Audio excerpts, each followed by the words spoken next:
From UFOs to psychic powers and government conspiracies, history is riddled with unexplained events. You can turn back now or learn the stuff they don't want you to know.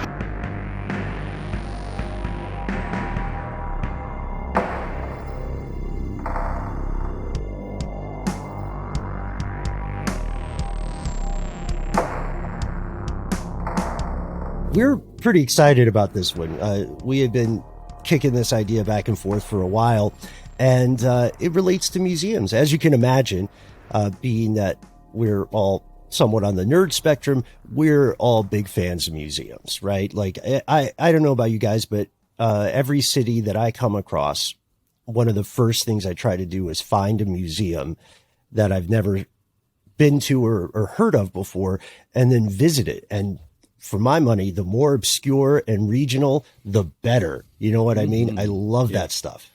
It's weird. Yeah. Museums kind of have, I don't know, in this moment, a bad rap. Like, it's the touristy thing to do when you're in a city, but I wholeheartedly disagree with that sentiment. And I think what you're saying is very important. Who's saying that about museums? Matt, who's saying that about museums? Yeah, well, there's this, there's this perception, like, you know, you travel to a new city, even if you're just visiting friends or something, it's like there's a desire, I think, in many of us to go to a museum. I've just heard the pushback, like, oh, that's the touristy thing. Like, don't do that. Maybe I'm completely wrong. I've heard that sentiment around. Well, it does feel like the kind of thing that maybe you don't do in your own town, right? Like, we have a handful of okay museums here in Atlanta, but I've never been to, there's a Holocaust museum and also a civil rights museum. And I have been to neither. I've been to the Coca-Cola museum when I was a small child, but not since. But I do know plenty of people that live in New York City who take advantage of, I believe it's the first Saturday of the month. You get free museum entry, which is a big deal. And the last time I was in New York, I took advantage of that and went to the Guggenheim for the first time in my life. And I loved every minute of it. So maybe it's different if you're in like a cultural mecca like New York. I feel like everyone I know pretty often frequents the museums or even have memberships. Yeah. I'm a big fan of the museums in Atlanta, in New York. Really, I'm just such a pushover when it comes to museums. Like, I'm the guy who, if I'm walking by someplace in a strange town and it's like J.P. Higginbottom's comprehensive museum on the history of frying pans, I'm like, all right, well, that's the afternoon. You know, I'm canceling things. And it pays off because knowledge is so important. And the idea, the concept of a museum is such a profoundly noble thing. We would, of course, we'll say this at the end as well, love to hear your stories of strange local museums in your neck of the woods. Today, we're diving deep into a story that for most of the public is probably a new concept. A lot of people are not aware of this. We know that not all museums are created equally, but some have secrets. And that's what today's episode is about. Also, full disclosure, we have some dark stuff coming up that we also think is important, but we wanted to take an opportunity to do a bit of a more lighthearted episode, a kind of palate cleanser, one that still takes us into conspiratorial waters. So here are the facts. Everybody knows what a museum is. They're very common throughout the world, but the history of them is very strange, you know, and it's a history that is still referenced today in a lot of ways, perhaps most recently by our colleague Aaron Mahnke, who in the creation of his podcast Cabinet of Curiosities, which is a reference to an antecedent or a predecessor of museums. I'll only take minor credit for that one, as I which did Matt the first 100 episodes. Well, we will only give you minor credit then. No, major credit where major credit is due. It's a really cool show. Ben, you point out something really interesting in the outline here that I never really thought of in this exact way, but the idea that museums, at least the modern versions of them, are relatively young. And that makes a lot of sense, right? Because you kind of need history to happen before bothering to, display it, for people to check out and kind of remember what came before, right? But history's been happening for so long, guys. Since the beginning of history. Yes, we're going to find out. But that's a really good point, because it's kind of like the old adage about how you shouldn't write your autobiography when you're 20 unless a lot of shit has happened. You know, so I love this idea. This is just us spitballing. I'm sure it's not true, but I do love this idea of someone in the ancient past saying, we should make a museum, I guess, about what's happening now.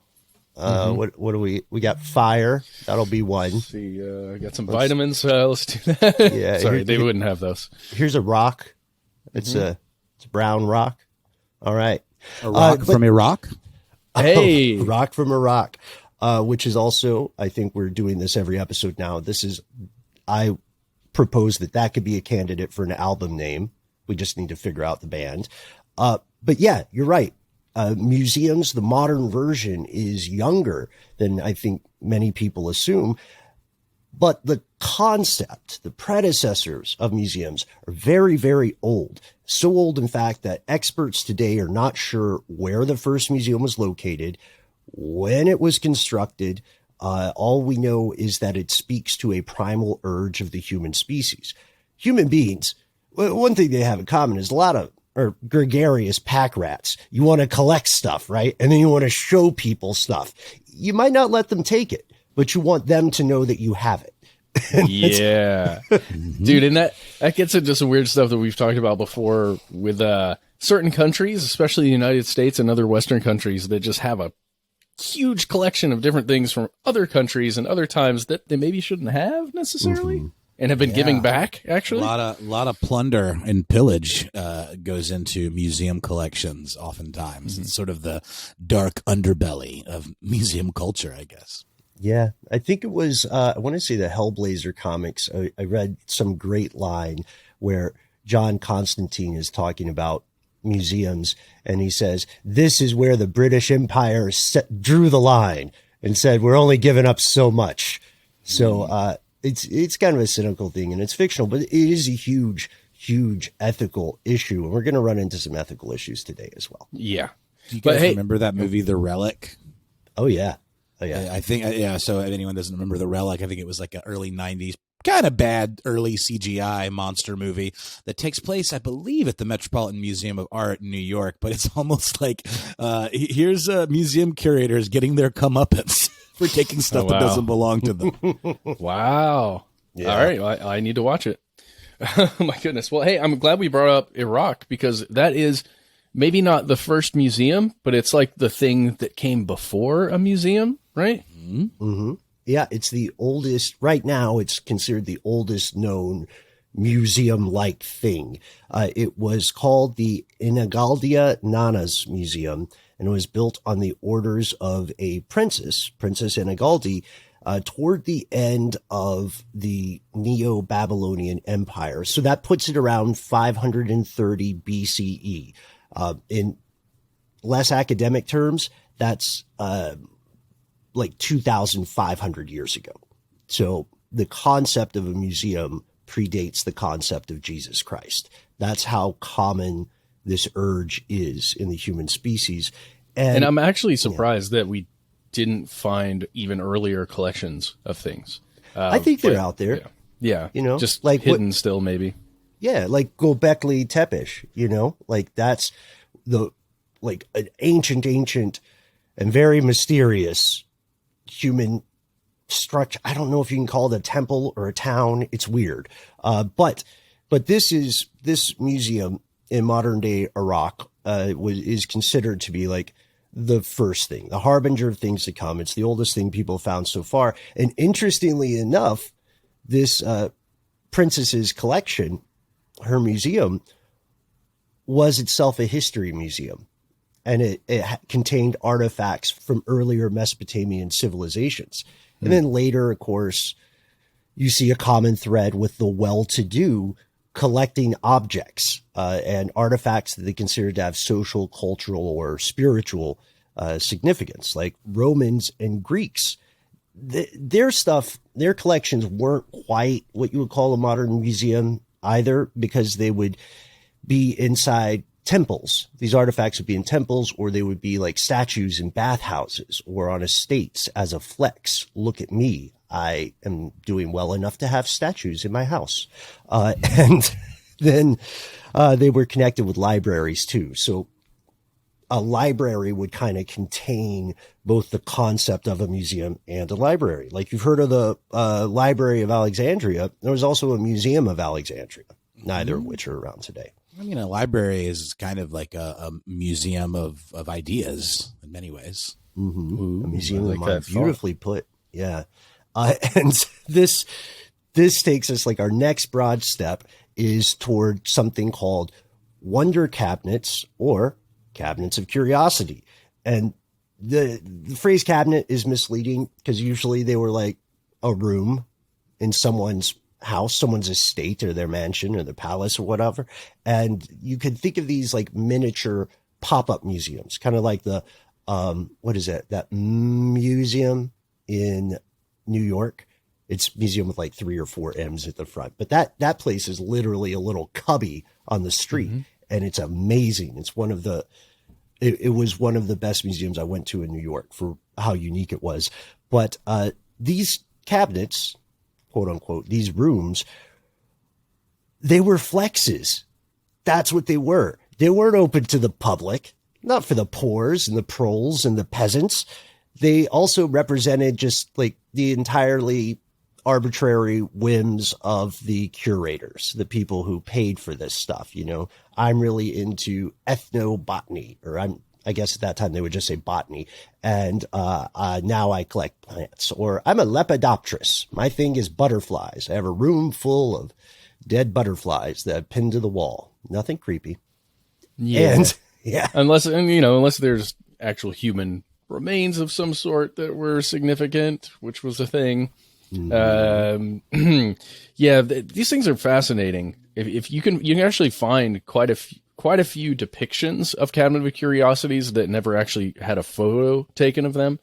And so, some of these rich folks went wild with their cabinets. They were like, the study of esoterica, or maybe the dining room of dastardly things that that me and my friends were able to pay for.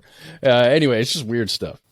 Yeah, it is. And it's strange because in Europe at this time, when we see the rise of cabinets of curiosity, we see that they were a flex. It was like having a really nice Rolex or a Petit Philippe or whatever that other watch is.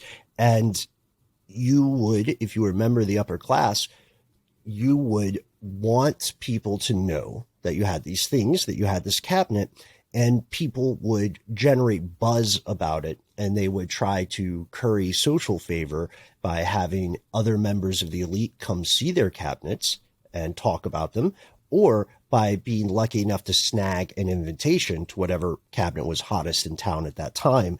This didn't just become a matter of keeping up with the Joneses. If you had a good cabinet of curiosities, it could propel you to higher echelons of society. So this was like, for a lot of these people, yes, it was satisfying their own personal curiosity, but it was also like an investment in a very real way. Mm-hmm. We've had discussions before off air, I think maybe a little bit on air here, about this weird tendency in the upper echelons of society across history of just wanting to hang with people, like somebody that you like hanging out with. You just want to spend time with that person maybe, or if you like someone, you almost want to have them just join your club or be within your club. And I don't know, there's something to this where the weird stuff that you get to go see at somebody else's house just makes them a part of your thing now. Yeah. If that makes sense. So the cabinet was a way in. And this is common in people's homes in the modern day. People are still doing this. You know, you want to show friends your cool stuff, and maybe family heirlooms would be a common example. Well, and not only that, I mean, even, some of the grandest museums of today, like the Louvre or the Met in New York, there's something very sacred feeling about them. I mean, the architecture and the way the space is laid out and the, emphasis on being quiet and respectful. It almost feels like you're in a church in some way. And the idea of maybe having family heirlooms out, I mean, in some cultures where there is a certain very, very high reverence towards ancestors, these things could be considered shrines, or like mini at-home temples. Yeah. I've had shrines before and visited them, and I think that is a very important point. There is an intersection of holiness and secularism, right? The idea that we can worship knowledge and through knowledge empower ourselves, which I think is one of the best things about humanity. It's not a perfect species by any means, but capable of such beautiful things.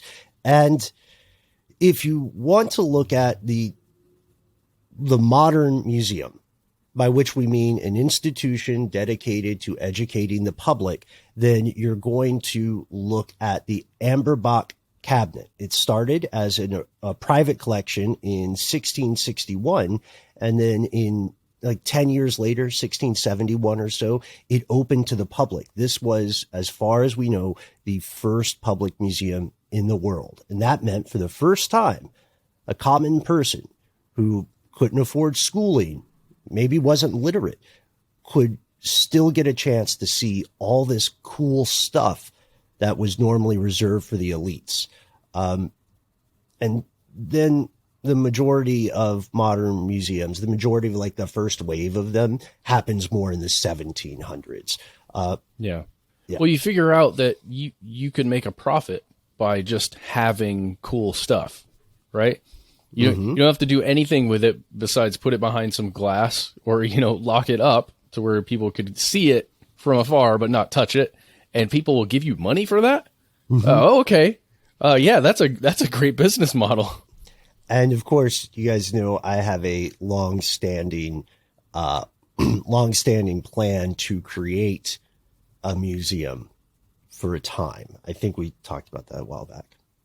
There's all this talk reminds me, it's top of mind for me. I just finished it, but the incredible show, Station 11, based on the incredible book, Station 11, which a lot of people love. There's things about the show that are different, that I think people that have read the book will appreciate and give them something new to look forward to.